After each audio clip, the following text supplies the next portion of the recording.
Someone was kind to you today. Maybe they paid you a compliment. Maybe they offered to help you carry something heavy, not just the physical kind. Maybe they looked at you, really looked at you, and said something gentle, something true. And instead of feeling warm, you felt something strange, a tightening, a pulling back, a voice inside that whispered, "Why are they doing this? What do they want? This won't last." If that's ever happened to you, stay with me, because what I'm about to tell you changes everything about how you see yourself. There's a version of you that exists only around certain people. The version that's always ready, always watching, always slightly braced for something, even when nothing is wrong, especially when nothing is wrong. You've probably never said this out loud, but there's a part of you that actually trusts the bad more than the good, a part that feels more at home in tension than in tenderness, a part that when things feel too calm, too kind, too safe, starts waiting for the other shoe to drop, because in your experience, it always did. Think back, not to one dramatic moment, just to the quiet patterns. The parent who could switch in seconds, warm one moment, cold the next. The love that always came with conditions attached, even if no one ever said them out loud.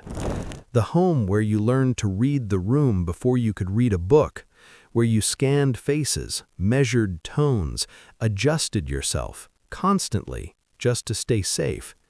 You got very good at it, too good.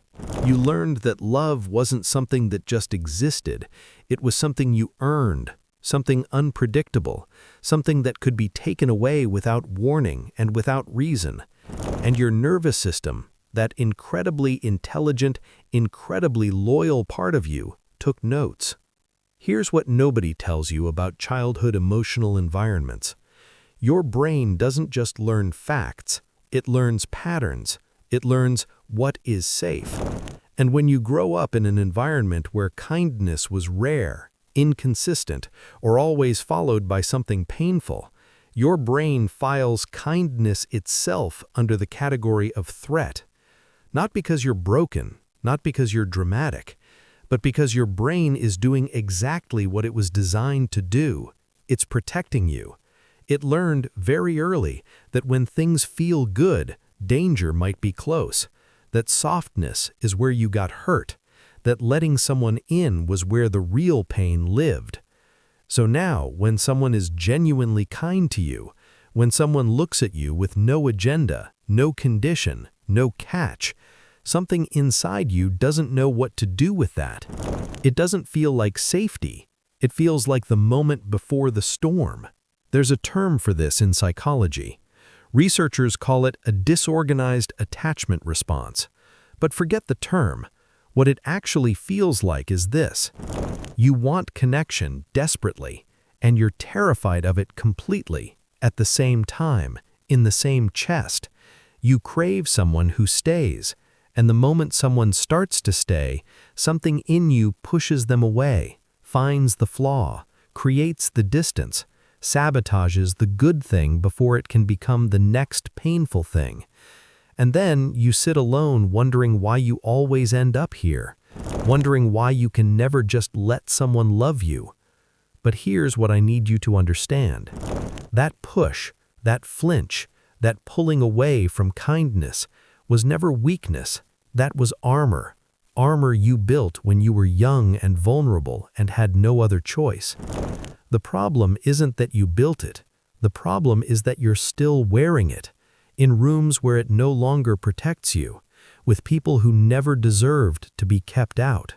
Think about the last time someone gave you a genuine compliment, not flattery, a real one, something that saw you. What happened in your body? Did you deflect it? Laugh it off? Say something self-deprecating? Turn it into a joke before it could mean something? Because if it meant something, you'd have to believe the person saying it. And trusting people, we both know how that's gone before. Or maybe you accepted it on the surface, said thank you, smiled, but internally spent the next hour analyzing why they said it, what they wanted, whether it was real, whether you were even real enough to deserve it. This is what emotional neglect does. Not the dramatic kind, the quiet kind. The kind where your feelings were never quite validated, where your inner world was never quite seen, where you grew up learning that your emotions were either too much or not enough, so you tucked them somewhere deep and learned to perform fine instead. And now, even in the presence of real warmth, you don't fully feel it, because you built walls so high the light can barely get through. Here is the moment I want you to sit with. The flinch, that instinctive pulling back from kindness, is not a flaw in your character, it's a memory in your body. Your muscles remember what your mind has tried to forget. They remember the times warmth came right before withdrawal, the times someone soft became someone cruel, the times you opened up and it was used against you. Your body is not betraying you, it is reciting history. And the irony is this: the very thing you needed most as a child, to be loved without conditions, to be safe without performance, to receive warmth without bracing for the cost, is now the very thing that feels the most dangerous to accept.